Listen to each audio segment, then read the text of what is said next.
Well, welcome back to the Biz World channel, the EMBC network, the podcaster channels. We're going to be talking about the journey of business entrepreneurship, but really business coaching, business savviness, things to do, how to get better at things, and making your world much a better place in terms of your business and even your person with, my guest today. And my guest is he's a CEO of a company that helps people get there, as well as a podcaster.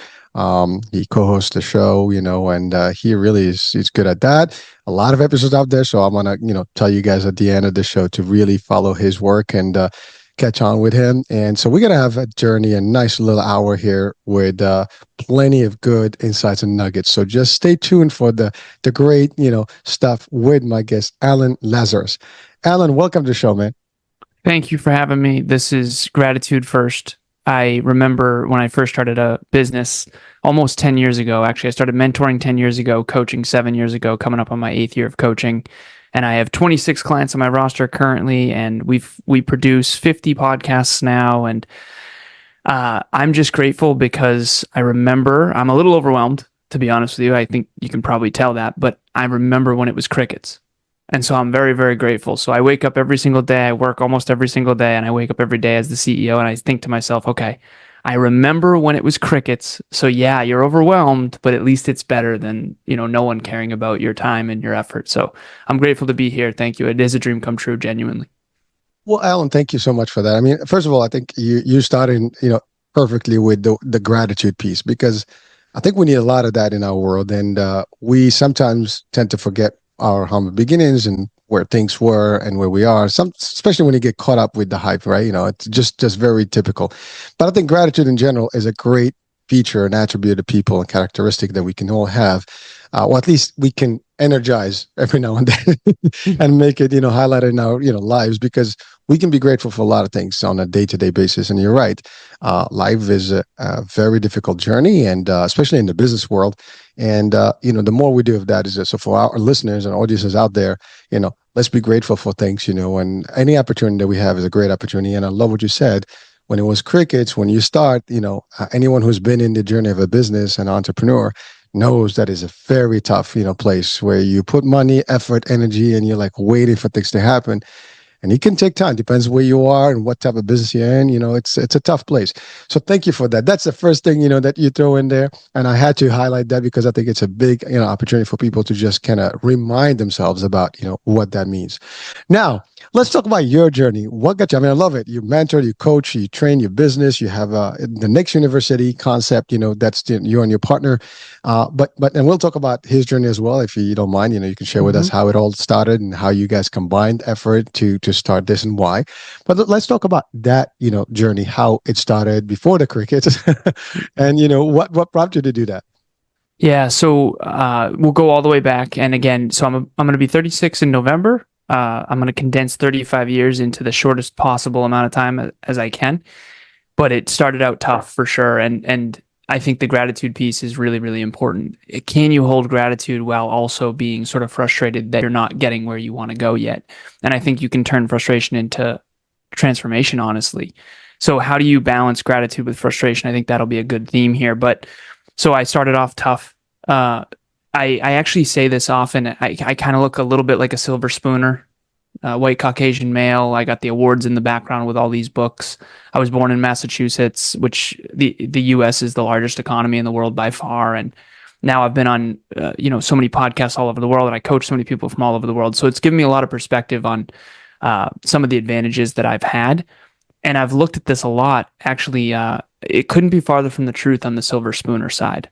And I did have a few advantages, I'll be clear about that. But for the most part, it was a lot of adversity in my childhood. Pretty terrible, honestly. So and I didn't know any of that until my mid to late 20s and into my 30s. I started doing some therapy in my 30s and really reflecting on everything that happened. And that'll be clear as we go. So the first thing to understand is I didn't know any of this at the time. And it's only after you rewatch a movie that you saw when you were a kid, and now you go, oh, okay, got it. You should be doing that with your life as well. And I certainly have. So came into this world. I'm 2.5. My father passed away in a car accident when he was 28. My mom was 31. My sister was 6. I was about to be 3. I had a stepfather named Steve Lazaros who came into my life at age 3, and he was in my life from age 3 to 14. So my real last name is actually McCorkle.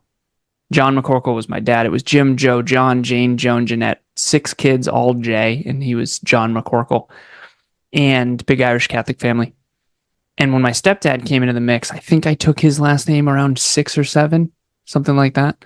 So I became Alan Lazaros. And I playfully refer to age 3 to 14 as boats and BS. We had motorcycles and snowmobiles and trucks, and we had a boat, deep sea fishing, and ski trips and that kind of thing. Now, so in the US in the 90s was economic boom times. I mean, in the 90s, kind of everyone had money, particularly in the US with the dot-com bubble going on. And not everyone, but way better. It was very economic boom times. And so my mom and my stepdad, they surrounded themselves with a lot of other people that also had money. And so it was yachts and ski trips and that kind of thing. And again, it wasn't crazy big mega yachts or anything, but we had a yacht. Stepdad leaves, takes 90% of the income with him. He works for a company called Agfa. They do hospital computers during the dot-com bubble. So we did well. Xbox, Dreamcast, early Christmas presents. And I go from all of that to my mom trades in her BMW for a little Honda Civic. He takes 90% of the income with him. He got the apartment building and the yacht. We got the house and the dog. And I went from all that to now I get free lunch at school because my income is so low. Even if I get into my dream college, I don't know if I'm going to be able to go because it's $50,000 a year. My dream college was WPI, Worcester Polytechnic Institute. It's like a mini MIT. It's one of the best engineering colleges in the world. And yeah, it was tough for sure. So he leaves. He takes his entire extended family with him. Haven't seen a single one of them since. Not one of them. Yeah. And my stepfather, I did talk to a little bit in my mid-20s on Facebook Messenger, and then a little bit in my 30s as well, but nothing much. Same year, 14 was the hardest year of my life. Didn't know it at the time. Sister moves out. So stepdad leaves, sister moves out with her older boyfriend. My mom gets in a fight with my Aunt Sandy. My Aunt Sandy, her sister, sort of ostracizes us from her side of the family. To this day, on my mom's side of the family, I've only ever seen 2 of them. Yeah, 2 of them. And so we don't associate with the McCorkles much anymore. But putting myself back at 14, stepdad leaves, takes that whole side of the family. Aunt Sandy ostracizes us from this side. So by the time I'm 14 years old, I kind of lost 3 families. And I didn't realize this at the time, but that created some sort of social abandonment challenges for sure. So there's fight, flight, freeze, and fawn. Fawn is to appease and to socially contort yourself to try to belong. Fight is, for me, it was behind the scenes. So socially, I definitely became a coward and just didn't want to be abandoned and tried to bring everyone with me on the journey and that kind of thing. Unconsciously, none of that was conscious. But behind the scenes, it was fight. Aim higher, work harder, get smarter. Aim higher, work harder, get smarter. That was my go-to. And so I became this weird sort of esoteric super achiever. Built my first computer when I was 12. I got straight A's through all of high school. I got what's called the President's Award behind me, signed by George W. Bush. And that basically means you get straight A's, all 16 report cards, all through high school. I got into my dream college. I got tons of scholarships and financial aid, fortunately. I was able to go. I got my computer engineering degree. I got my master's in business. And at this point, it's the 21st century. I'm used to being broke through high school and college. I definitely don't fully understand who I am yet, and I definitely was running a bit from my past without knowing it, but I was achieve, and then friends, fun. I job hop at this point, 21st century, post 2008, all these tech companies kind of coming up, and I just was super sought after. I went from 65 to 85, 85 to 105, 105 to 125, 125 to $180,000 a year, all within a short amount of time. Paid off $84,000 worth of debt in a single year. I have $150,000 in a Vanguard account with stocks, mostly tech companies I thought would win. And so I'm this interesting human at this stage. I'm in my early 20s. I'm used to being broke, so I don't have kids. I don't have a mortgage. My expenses are low. I drive a $5,000 2004 Volkswagen Passat. My rent is $500 a month. I live on a lake with my beautiful girlfriend at the time. Her name was Courtney. And I'm just crushing it in my career, but I'm not really super fulfilled. Then I get in my car accident. So I'm 26. I'm up in New Hampshire. Actually, the one cousin that came back from my mom's side, he has a son named Dan, my second cousin. He was in the car with me. I'm supposed to yield. I don't. Dark winter night back in 2015. The snowbanks are covering the yield signs. I'm on the wrong side of the road. My fault.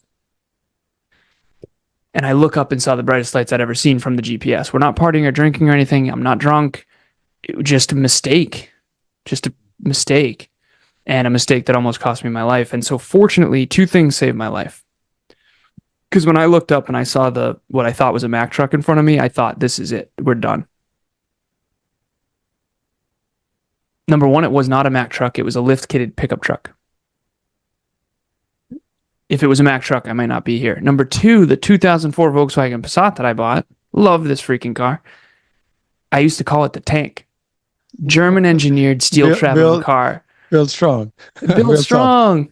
Built so strong. Thank you, Volkswagen. Holy crap. So and this is no fender bender. This is head-on collision. The whole front end was completely smashed in. But the frame stayed and the airbags deployed. So we were good. Physically, we were okay. He hurt his knee on the airbag. I hurt my face in the airbag. We're definitely banged up. But we're okay. No permanent damage. But my dad died in a car when he was 28. I'm 26 at the time going, holy crap, this is the second chance my dad never got. And then I flipped the script, man. After that, I mean, PTSD, sure. Claustrophobia, double yellow lines scared me. It was hard to get back in a car, that kind of stuff. So PTSD, it's real for sure. And it wasn't easy, but the post-traumatic growth was unreal. I went all in on self-improvement. I went all in on personal development. I went all in on personal growth. I went from achievement-oriented and successful externally, but deeply internally unfulfilled, to the opposite. I actually started my own company. Happy, healthy, productive, fit. I was a fitness model, fitness competitor, fitness coach. I went all in on self-improvement, but I went broke. So I went from externally successful and internally unfulfilled to the opposite, which was externally unsuccessful and internally super fulfilled. Love my life, meaningful life. And then finally I got to the fourth place. I have to call them the 4 buckets. I'll go quick. Unfulfilled, unsuccessful is where we all start. That's certainly where I started. Holy crap. Then I became really successful, but unfulfilled. What does this mean? Then I went all the way past broke, liquidated all my assets. I was super fulfilled, but not successful externally, so I can't sustain it. A lot of people find themselves there, particularly new business owners. And then I finally got to the 4th bucket, the 4th place. Most people never get to this. That's what I want to be clear about. Most people never get to a place where they can authentically say, I want my future to be an amplified version of what it already is. That's where we all want to get. We want to be externally successful, yeah, and internally fulfilled. And it has to be an and, it can't be an or. And it's so freaking hard to do that because what the economy pays for is usually deeply unfulfilling work. It's very hard to have fulfilling work where you turn your passion into purpose, into profit, because usually what the economy pays the most for is not aligned with what people is most meaningful. And for any artist out there who loves to draw, good luck making a career doing that, right? And that's just the way it works. So very few of us ever get to that 4th bucket. And now that's what I do for a living, is help people get to that 4th place. Ooh, well, and that's you did a terrific job condensing 35 years in about 10 minutes. Thank you. But it's so much stuff that you've shared with us. I mean, and I just want to take a moment to break some of this stuff, further. Well, first of all, your journey is incredible because, and I know it's probably, seen and experienced by many people around the world, and probably people are watching and listening right now. And, obviously the youth, I mean, you've talked about how you had this great, nice, well, first of all, the loss of your dad early on. I mean, you were too young, but certainly that stays with you because that is that, right? Now you had a stepfather who was there for a great time of your youth and provided a lot of stuff, but obviously that didn't last long. But yet you had all that luxury life, if you want to call it that way, which is a dream for a lot of people. I mean, that's what you see in the movies. That's what people are like looking to. Like, I want to have the ski trips, the yachts, and the stuff, and the whatever. I'm just having a good time.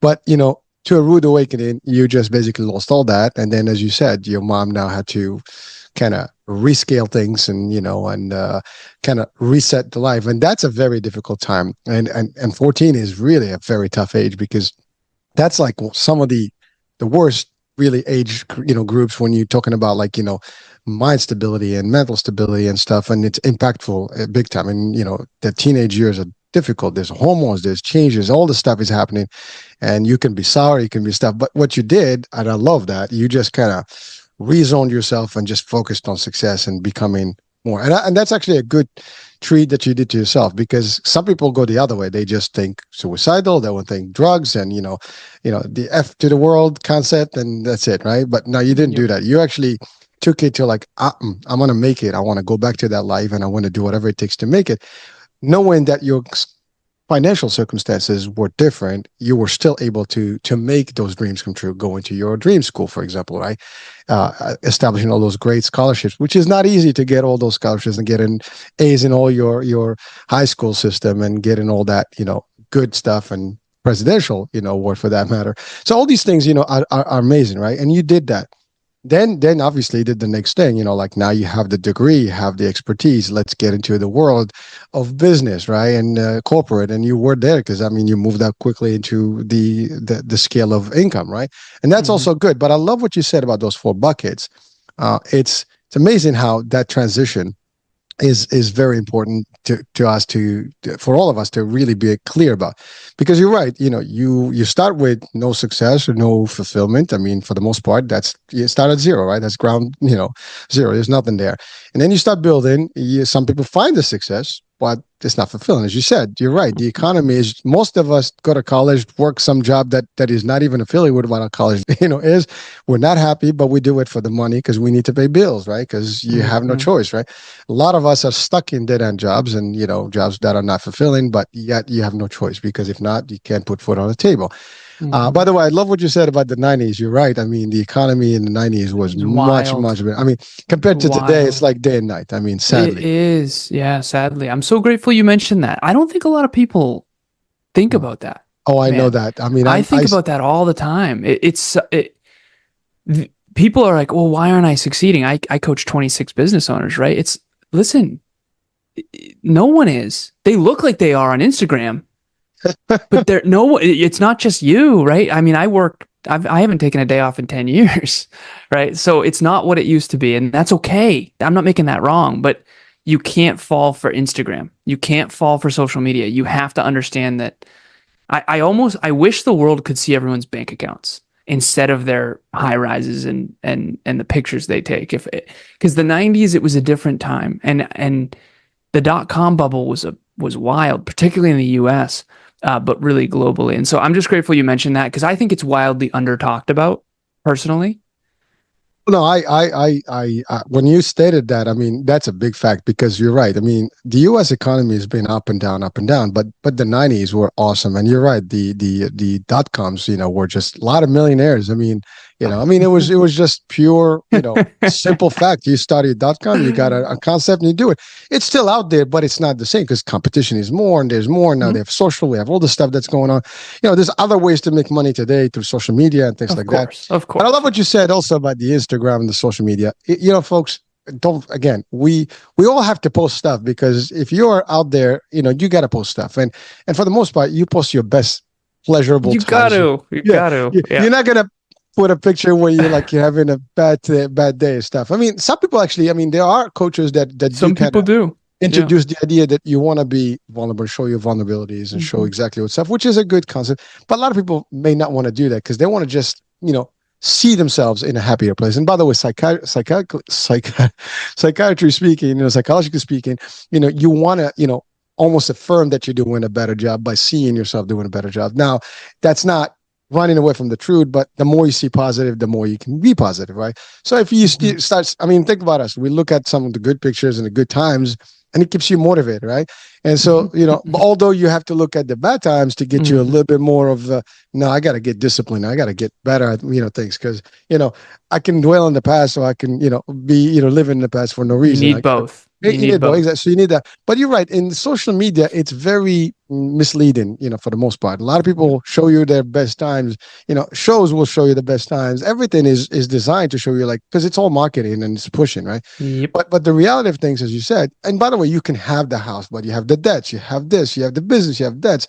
You're behind, the eight ball every day, but you still put in the front. I mean, listen, I'm in a business, and I can tell you, it's about the same. It's not easy. Yeah. Anyone that is actually tries to get out, for example, I've been in corporate 30 years and I've been trying to maintain, the business, and it's very difficult, because it's Yep. not the same. You go to corporate, you get paid, for the job, and you're done, Mhm. right? Here, you are in charge, and there's no finance, no nothing. If the money is not coming, you're stuck with all your bills. So you have the personal life and you have the business life. It is a tough place. So thank you for really highlighting those things. Those are big. And I love what you said about eventually getting to that block four or that bucket four, which is Mhm. having both, having the success life and be fulfilled. And by the way, I can tell you this, sometimes it's success, it's, as you said, the money and all the fame and all the stuff is irrelevant, because if you're not fulfilled internally, none of the stuff's gonna last. You're not gonna enjoy it. It's just gonna be, and you've been there. It's good, it's pleasurable, but it's momentary. It's not a Mhm. continuous, life. But when you have the balance of both and you can enjoy Oh, it's both, the best. It's oh the man, best. that's listen. I had in my lifetime where I had both, but sometimes you lose that too, because Yeah. things, like you said, things can happen overnight, where you're Mhm. up here and then boof, it changes, and now you have to struggle. And that's how life is: ups and downs, ups and downs. I mean, sometimes you get caught in the right, in right frequency. Sometimes you're in a low, sometimes in a high. But at the end of the day, you just have to maintain. And that's, again, it's about. I love this discussion is not only about your story. It's really about inspiration, motivation, and understanding the reality of things, because many people, they look at the successes and that's all they admire, but they never really look back to see, like, what it took for you, for example, to get where you are today. Now, you listening to your story, oh my god, this is not just a hey overnight thing. As you said, silver spoon, the silver spoon concept is good to a degree, and only maybe a small percentage of people can maintain even the silver spoon, because how many people have been born rich and lost it all? How many people have changed their lives? And it's very difficult when you're used to everything available and affordable, to you have to crunch your numbers now and figure out what's for dinner and for lunch, and your scale down your living place. Everything changes. But here's the good news, folks, and thank you for really bringing this today, is that you can turn it around anytime, and you've done it. Is it going to be easy? No, you've done it and you've worked on it. But now, so now let's go. You've started this company with a partner. How did that happen? I mean, and why a partner, not just yourself? Yeah. So it kind of happened pretty organically, but a couple things that you mentioned there that I want to make sure I highlight, which is really just super powerful. The iceberg metaphor is really, really good. You Love see it. these results up here. You see the fit body. You see the successful business. You see the 1,850 episodes that we have. 175 countries. You see the home. You see the brand new home. We bought our home. You see the picture on Facebook, and that's great. You don't see the mortgage payment, right? That's you have to understand. You can't buy a new home and not have a mortgage payment unless you're inheriting generational wealth. And if you understood that, you'd be better off, because every time you get to the next level, my company's called Next Level University, Next Level U. So I'm going to be 36. I'm going to be Alan version 3.6. And I love this metaphor. This is the iPhone 14 Max, Pro Max. I think the 15's out now. When I was in 2007, when I was a senior in high school, the very first iPhone came out. And it was a revolutionary breakthrough product that was one of the most successful products in history. Still is. That revolutionary breakthrough product, 1.0 version versus the 14 version, was hot garbage in comparison to this one. It wouldn't even be good. It wouldn't even be close. It would be alarmingly bad. This camera is literally better than what Steven Spielberg used to film Jurassic Park by a significant margin.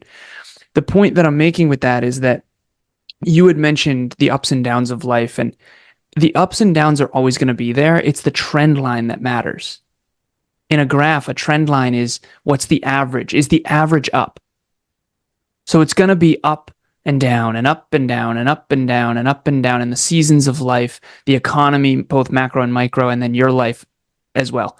Sometimes you're going to get sick. Sometimes you're going to have a tough Saturday morning like I did and not want to freaking perform.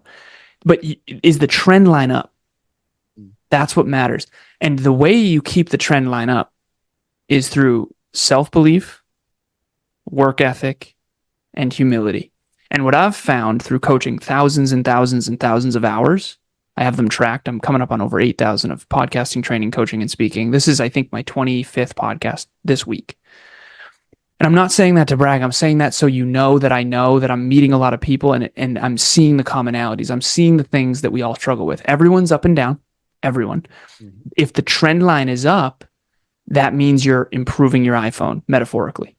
The iPhone 14 Pro Max is what? 10,000 times more capable than the very first iPhone? Well, Alan 3.6 is 10,000 times more capable than Alan 2.6 or Alan 1.6. When I was 16, I was an idiot. I didn't know what the hell I was doing.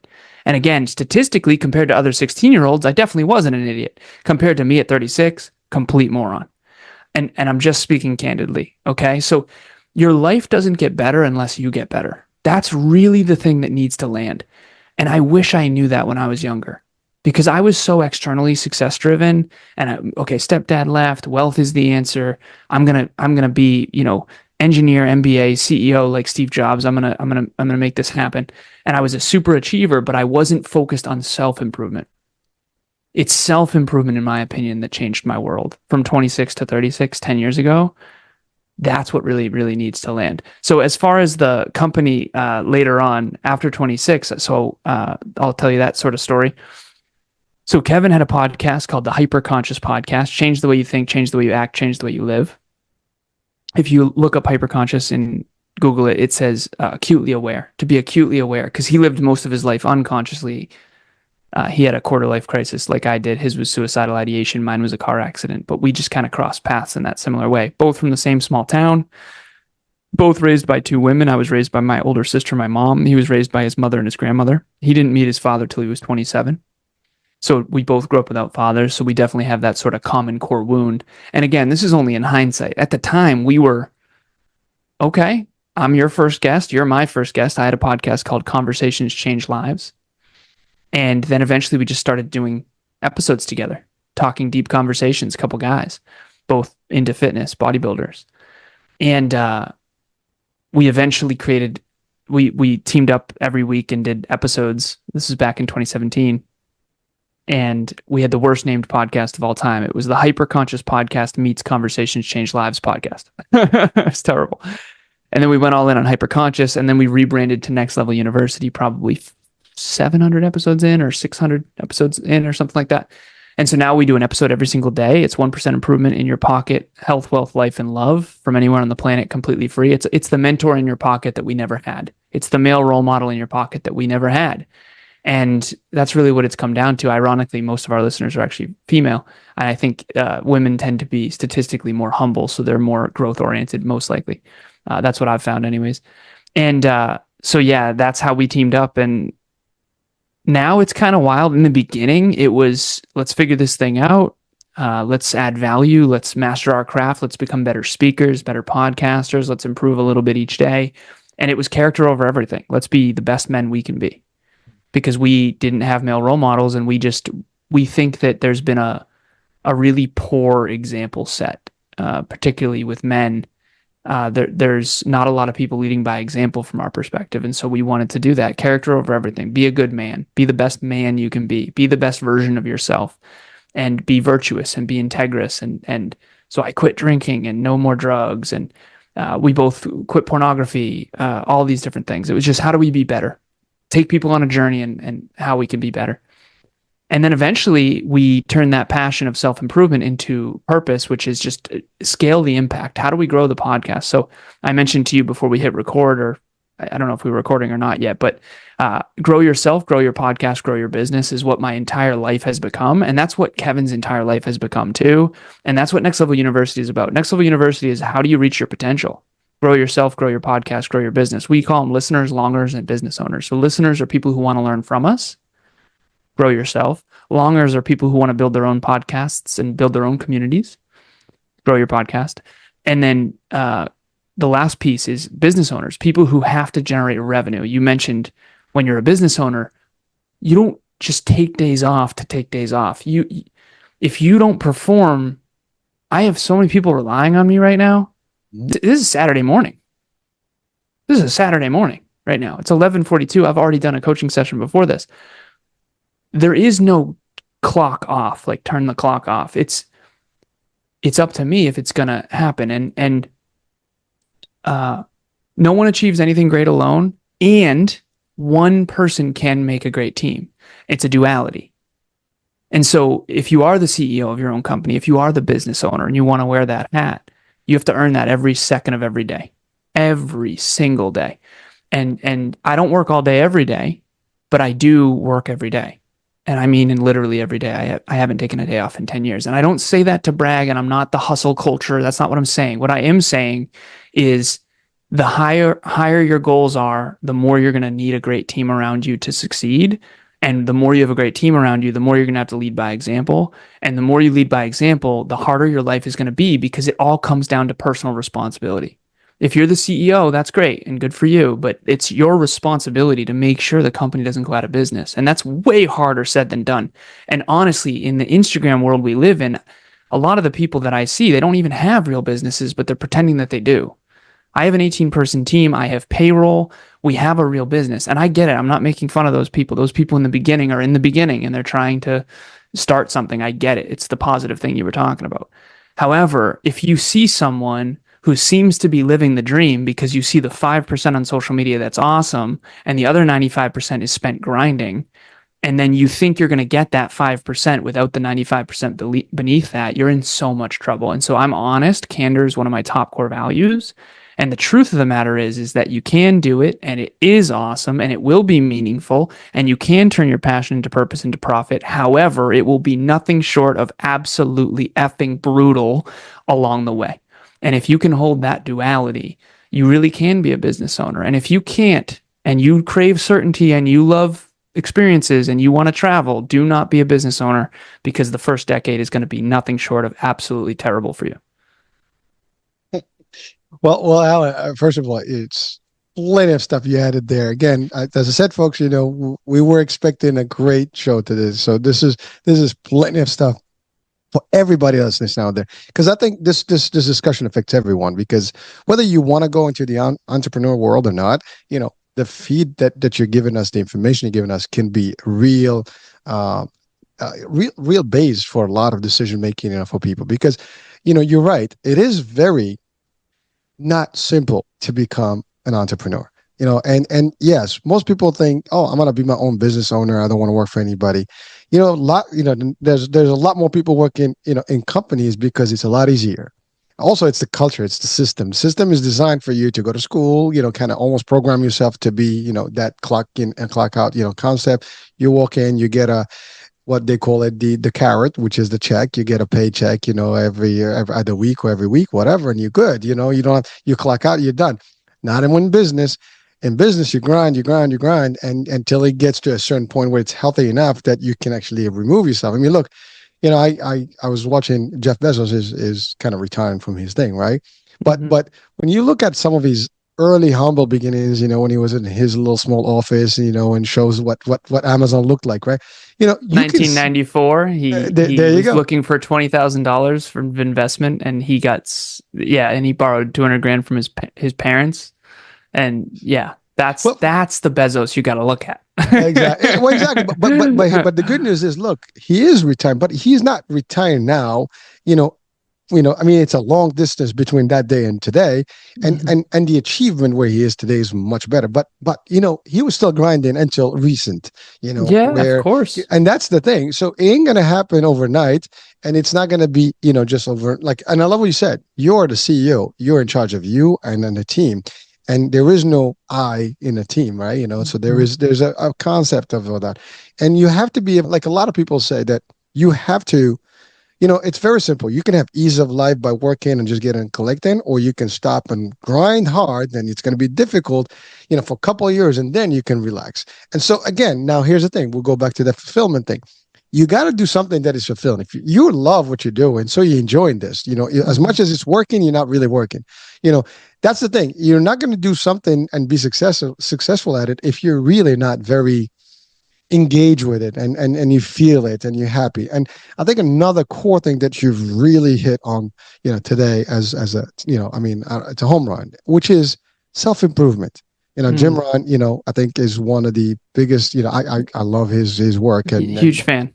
Yeah, huge fan. My man, Jim. Yeah, he's just. I mean, he's changed a lot of lives over his career path. Yeah. And I still believe in some of his. I mean, I believe in his concept, and they're smart and simple things when you think about it, right? As simple as they are. He didn't. It's the obvious stuff, but he breaks it down to you like you get it.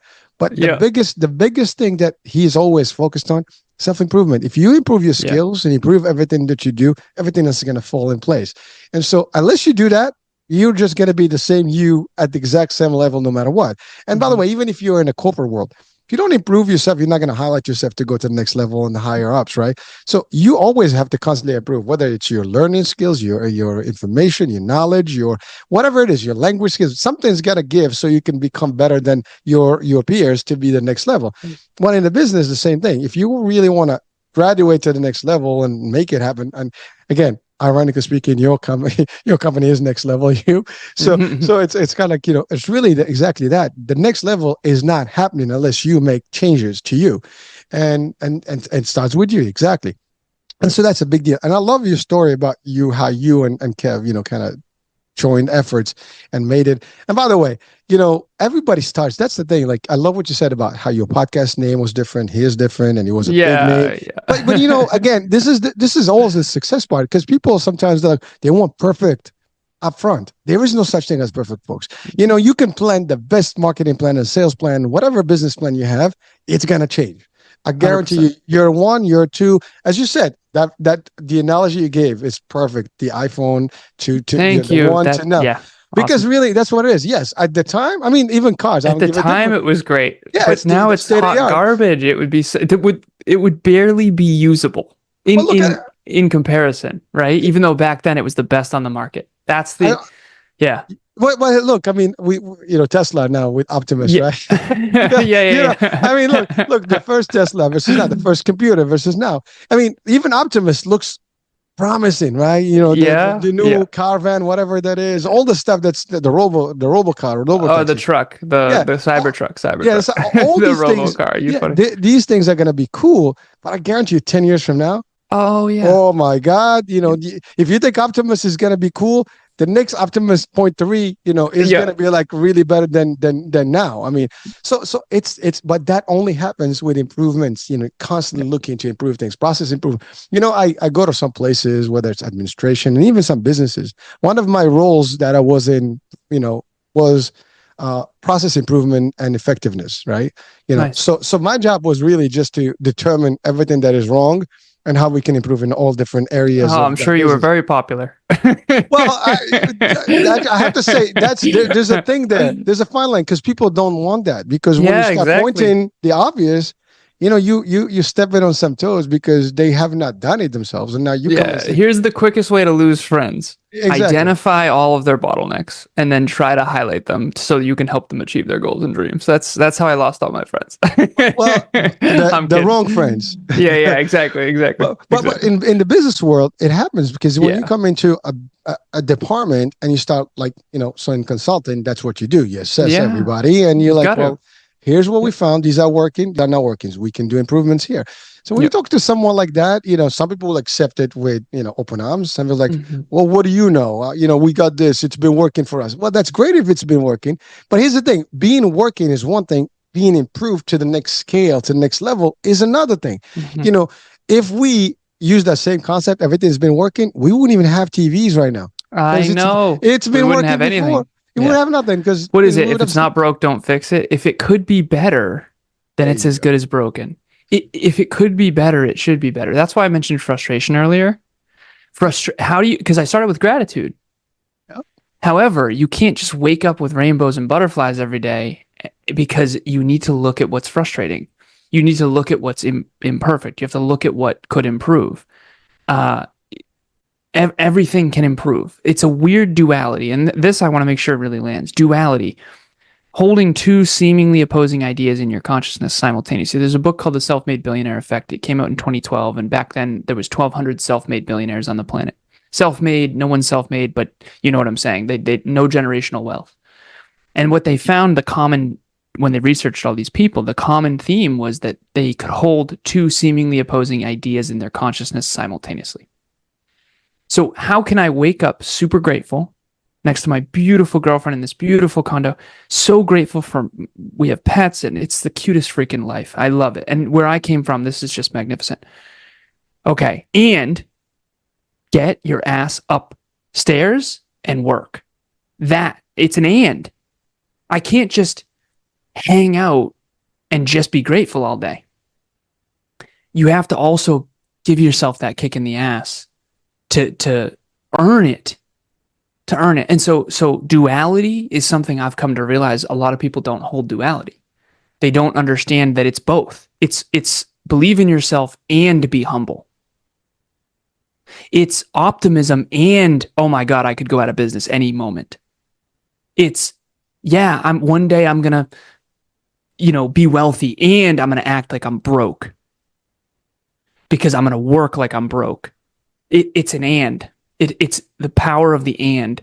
That is one thing that's very hard for people because they go through phases. When things are good, they get cocky. And when things are bad, they get demoralized. No. At all times, I am both humble beginnings, birth father died, stepfather left. If it's going to be, it's up to me. It's all on my shoulders. And I'm optimistic and grateful and loving and compassionate and empathetic. It's an and. And ultimately, I think that that's one of the biggest challenges that people have is the moment you get in shape, you stop going to the gym. The moment we had a $50,000 month one time and Kevin and I got cocky. We started spending money. He went to Scotland. Stupid. It was stupid. You want to know why it was stupid? Because you can't get cocky. Getting cocky is the way you go out of business. Because things change. You lose a client. Lost another client. Right? I have 26 clients, but I'm not telling you about the hundreds that have come and gone. Right? We have a business that's going to gross over $400,000 this year. And in podcasting, that's unbelievable. In business, we're a toddler. We're just 7 years old, little toddler running around. My point is, it can go sideways at any moment, and I have the humility to get up and work even on a Saturday. However, I also am super grateful and my life is magnificent and it's significantly better than it used to be. And yes, I have meaningful work, so I love what I do. You see how it's an and? It can't ever be an or. The moment you're overly gratitude, I would love to compete against you. I'm going to crush you with work ethic because I'm getting up and grinding and I'm frustrated enough to actually improve things. If all you do is be frustrated all the time, I feel bad for you. Because you're not ever grateful and you're not ever enjoying your actual life and you only get one. You see how it has to be both? If you want to be successful. If you don't want to be successful, you can just be grateful. That's totally fine. If you want to be successful and fulfilled, you have to do both. You have to be good at both. You have to be ambidextrous, professional and personal. Inner work and outer work. You need to understand the economy and have hard skills, but you also have to be empathetic and vulnerable. It's an and that's why it's so freaking hard. It's always an and. You have to be good at both, and that's really hard for people. I love you've highlighted the and concept so many times, and really that's the balance. You got to be balanced. And you're right. There's two sides of the coin. You got to be really able to juggle both. It's got to be like a scale where everything is in the same, and equally you have to think. And I love what you said. Like while you're working towards achieving the bigger and the picture, you still know that there's any moment things can turn. And so you're always conscious about that. So you're looking at that. And I love what you said about not getting too hyped up about your success because that will be your downfall. And a lot of people make that mistake. By the way, we all make that mistake in general. When you make some extra money, what is the first thing we do is we just go spend some of it, right? Yeah, we think, that car would be a good idea. Like, exactly. No, it isn't. It was a bad idea last week. Well, listen, I'm going to tell you this through personal experiences, right? So, you go to that six digits, income, and Yeah. you go to the next level. And now you all you're doing is literally you're making the same money as when you did the first time, because what happens now, your expenses are 10 times more. Yeah. So really you didn't really increase your margin of profit. You just, reduced it, but at the different high scale. Like, so now you're buying the bigger house, the bigger car, the more expensive cars, and you're in the same debt, level. You're in the same everything. Nothing changed. Maybe you're living a little better life, Yeah. but really, so I made that mistake myself. I can tell you, listen, I'm 53. Same. You got a couple of decades, behind. You look very well for 53. Good for you, man. I think it's a Zoom thing. No, nice. Good for you. I didn't know you were 53. That's awesome. Good for you. Well, thank you. But it's funny because I'm telling you, when I'm looking at you, 36 is the most. I mean, that's like the best years of your life, man. I mean, and you're doing terrific. And you know what? God bless. Continue with that. I know only success is coming your way because your attitude and your planning and your work ethics and your characteristic, your personal character is a big deal. Because I think that's another thing that people have to realize. It's about character. It's about how you operate. And I love you mentioned empathy. Many people don't have empathy for others or for stuff in life. And especially when you run, companies, you're going to deal with people, whether it's customers, clients, or employees, and not even employees. They're your people. They're your team. Mm-hmm. And so that's another thing. Sometimes people, like I've always stated this in when I used to do sales training and stuff, like you never work for anyone. You work for yourself. So even employees don't work for you. They work with you. They work with you to improve your company in exchange of their income, their resource, right? So if you look at it that way, everybody's a partner at any given point. Yeah, the difference is like what is your stake in the partnership? I mean, your salary is basically your intake, right? Your percentage of that profit margin from that company. And that's all there is. I mean, technically, it's funny. We have this show. There's a question about, corporations are what? Just a bunch of people making decisions. Governments is what? A bunch of people making decisions. Monies are just, cut in different, slices for different people, based on different inputs, right? Yep. Some organizations, government, exactly, businesses, private, public, it's all nonprofits, charities, it's all organizations. And an organization is a bunch of people, organisms, collaborating toward a given purpose. That's it. And it's pretty cool that you break that stuff down. I appreciate it. But right, for our audiences, right, folks, if you're watching and listening, this is exactly it. Like sometimes we always refer like the government, the corporate, corporate. There are a bunch of people. Listen, I wasn't a corporate. We made decisions as humans in a freaking room, and some decisions were not so good because sometimes they're people, including myself, so other people, right? So, and again, there's a big pie of dollars that come in a business pool, and then it gets sliced up different. Even the not-for-profits are for profits. That's the other thing. Not-for-profits is status, but they still make surplus money that is either reinvested, whatever, or going to whatever the sponsorship, parties that actually involved. So at the end of the day, everybody's getting a percentage of whatever that pie is. Some are getting a bigger chunk than others. I mean, in big corporations, someone's making $1 million and someone's making $50,000. But it's still 1% versus, I don't know, whatever that percentage is. And it's usually based on responsibility. It's usually based on who has the most pressure. Usually, not always.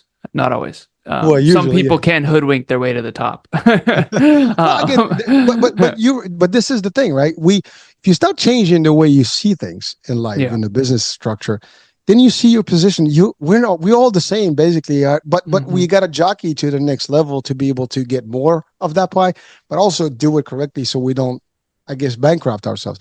And we do that to ourselves all the time. So to your point earlier about how you balance in the end, we need to have the end. We need to have everything equal on both sides. You got to look at all this good stuff, but you got to look at the worst, scenario, because the more you think about the worst scenario is always behind you, the more you're conscious about not going there. The minute you lose that flavor, you forget about it. You lose your humility. Exactly. You'll just drop right into it. Like, what the hell just happened? Because you lost touch with that. You don't know what it feels like. Yeah, you weren't grounded. You weren't grounded. Yeah, it's like I love what you said. You're still the same person that actually at 14 and 15 in your mind, you still see all that. So it's behind you. It's like but every an upgraded version. Well, yeah, but it keeps you in track. It keeps you like motivated. Like, hey, I don't want to go there. I got to keep doing. But I know that it's going to go there if I don't do a good thing, and Hmm. so it keeps you on your toes, really ready, going Yes. forward. And I mean, but folks, everything that we've talked about this morning, literally, is something that any one of us can relate to out there. If you're listening to this show, doesn't matter what level, what country, whatever you are, this is actually an impactful conversation that's going to help you at least, gear up things and maybe even remind you of the process, right? Or at least give you a little bit of, I didn't see it this way. But everything, the nuggets you've given us today, the tips and the insights are to the point. I mean, really, I mean, I got to commend you for, obviously you're talking the talk, but you walk the walk. You've delivered all this stuff to yourself and to your partners and your company, but at the same time, you are doing the work, because when you said something about podcast world, and you and I had this brief discussion before, it is where it's happening, folks. The podcast world is an infinite wealth of information from Hmm. experts all over the world, because these are the people that may not be on your mass media. I mean, you're not going to get, everyone that is out there on national TV, because that's selective, entertainment, news, and they have different, purpose. Podcast is raw. You get it from the source, from the experts, from the CEOs, from the business owners, from the coaches, the business, the talk show hosts, and diversity of topics out there. I mean, there are millions, obviously podcasts is different levels, but even the lowest or the smallest podcast can still make an impact, from Joe Hmm. Rogan down. I mean, he's still I think number one Yeah. He worldwide. is. Yeah. And I love his stuff and discussions. But again, that's another example. You listen to his guests and stuff. They basically talk it as is. This is what's up, and Yep. they're very diversified. So every single one of those things are elements, and a lot of business owners and CEOs are savvier now. True story. And Alan, just quickly, because I know we come into the hour here, but frankly, why I started this, one of the reasons was, I wanted to do the health stuff, because I figured, so I had this joke, and I still maintain it, is that we have the weather channel, we never had the health channel. So Nice. so I started the iHealth Radio and the iHealth channel for that purpose, Nice. to have somewhere where we can bring the wealth of information in one hub and have Nice. all the access to wellness, fitness, motivational stuff in one place that affects our mind, body, and spirit. And so, Nice. but one of the reasons I did this, that I was in a company, and I suggested, why don't we start a podcast, for the company? Oh, it's not a good idea. Oh, okay. So I started my own. Nice. but the concept is like, folks, it's where you do this 25 a week. That's a lot of podcasts a week. I mean, This think week about was that. particularly heavy. Yeah. But I'm saying even 5 a week is a lot, Yeah. and most of the average podcast, they do one production a week, or maybe even a month, Hmm. so one episode, right? You're doing a lot, but that's exposure, and you're talking as your own, and also you're guesting. So it's all over. Millions of people are going to be touched by your discussions and insights. And when you're a business, the more it's, you can do an ad, it's going to cost you sometimes. Listen, I spent millions on ads when I was in the corporate world. And when you do that, it's only temporary. The ads have spots. When you run out of funds, the spots disappear. Maybe some people, took a number, and that's about it. These things are living evergreen. These things are in Spotify, in the podcasting world. You can download them. They're on YouTube. They're all over the place. And so the information is constantly in the internet for people today. Next generation can still benefit from this discussion. That's the Nice. power of this. You're not going to get that on an ad if you placed it in even a Super Yeah. Bowl. It will be just for that, halftime of Super Bowl. Yeah, it will be exciting, but that's it. It's done. Although those are $1 million spots, right? But think about Yeah. the difference in the scale here. So folks, you have opportunities out there. Get onto the podcast world. Join the discussions. Join the efforts, and really skillful people that are experts in different topics, and it can make a difference in your life and others. And so thank you for really, sharing some of the big stuff today. Now, I want to just, you mentioned your clients and stuff. So how does your work, go when it comes to the mentoring, the coaching with your clients? Yeah, so thank you. And you definitely have the energy. You definitely are putting out inspiration, and you're putting the light out in the world, and someone who's in the dark will see that. And so keep it up. Yeah, keep it up. It's really cool to see. And it's cool what you said too with these things live on the internet long term. You never really know. We've done 1,850 episodes, but there's a few episodes we never expected that actually did ridiculously well. And we didn't plan for that. So the more you put yourself out there, the more that you share what work you're doing in the world, the more exposure you get, the more people you can touch. And the more people you touch, the more people you can help. And the more people you can help, the more money you can make. And that's challenging because you got a niche and there's a lot of branding, marketing, sales strategy, and you have to have something, a product or service that's actually of value. I think the space has gotten really wonky with that, but ultimately, yeah. So thank you so much for having me. First and foremost, I started with gratitude. I want to end with gratitude. Thank you for having me. This was definitely not my best showing personally. Saturday morning, woke up on the wrong side of the bed a little bit today, but we did it. We showed up. We're here. I'm in this freaking grandpa sweater. Sweet. Who shows up with a grandpa sweater on a fitness show? You know what I'm saying? I'm kidding. All right. All right. So next, You're looking great, man. Yeah, thank you. I feel okay, but I appreciate it. So grow yourself, grow your podcast, grow your business. If you're interested in reaching your potential and you are actually inwardly humble and you have work ethic, if you aren't humble and don't have work ethic, you're not going to like me and you're not going to like Kevin. If you want big results for minimal effort, you're not going to like me or Kevin. So if that's describing you, don't reach out. I'm just going to say that. If you have a sincere interest to actually get better, you're willing to play the long game, you are humble and you want to learn, you're eager to learn, and you have work ethic, and you're not expecting huge rewards for minimal effort, you're going to love Next Level University. And we are there for you. We've got a book club. We've got monthly meetups for free every single month. We do a group coaching program we've been doing for 4 years now. This will be our 4th year at the end of the year. We have all kinds of cool stuff. We have a habit tracking process and all this. So you can reach out, ALAN at nextleveluniverse.com. So Alan at nextleveluniverse.com, spelled just like it sounds. You can email me. You can Google my name. I'll definitely come up. I'm on Instagram. I'm on Facebook. I'm on LinkedIn. I'm kind of on TikTok, but don't reach out there because that's mostly my team. And then Next Level University, Next Level You, upgrade yourself, grow yourself, improve yourself. Habit tracking, metrics, goals, dreams. We have a community of like-minded dream chasers that are all just trying to do better each day. Emilia and I, my beautiful girlfriend, we've been exercising every single day for a minimum of 30 minutes a day for over 2.5 years. And we've got a community of fitness people. I mean, we've got people with streaks. One of my friends, Brandon, team member, actually, he's run Miles for Mindset. He's run a mile a day every day for 760 something days. So it's just an awesome community of awesome people trying to be better, working on themselves. And if that resonates with you, just please reach out. And if you do, please provide context to this episode because like all of us, I get a lot of spam. Well, thank you so much. And one thing, Alan, that you've just touched on a couple of times that I didn't highlight is the importance of fitness in this whole concept. You've touched on it, few times, but really, folks, just know this. This is a trait for all success. Is you got to have a piece of fitness and movement and exercise in your life. Oh, it keeps you going. Yeah. And the fact that you're 52, looking the way you do, good for you, man. Thank you for leading by example.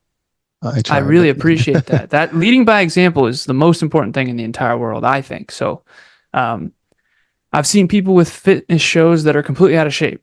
And to me, it's just, you're not leading by example, right? I've seen doctors who are smoking and I just can't. So, yeah, good for you, man. I appreciate it.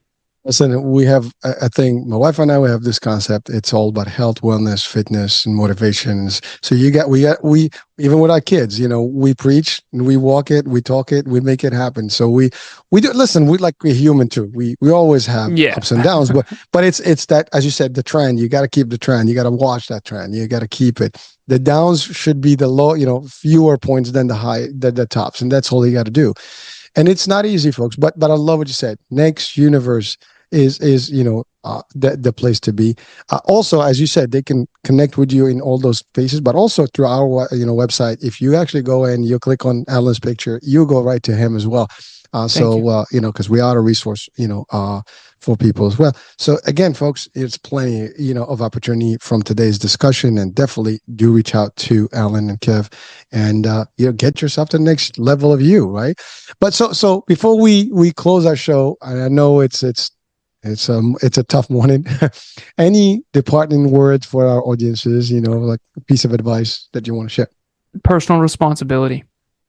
There's 3 levels, pun intended, of personal responsibility that I've come to.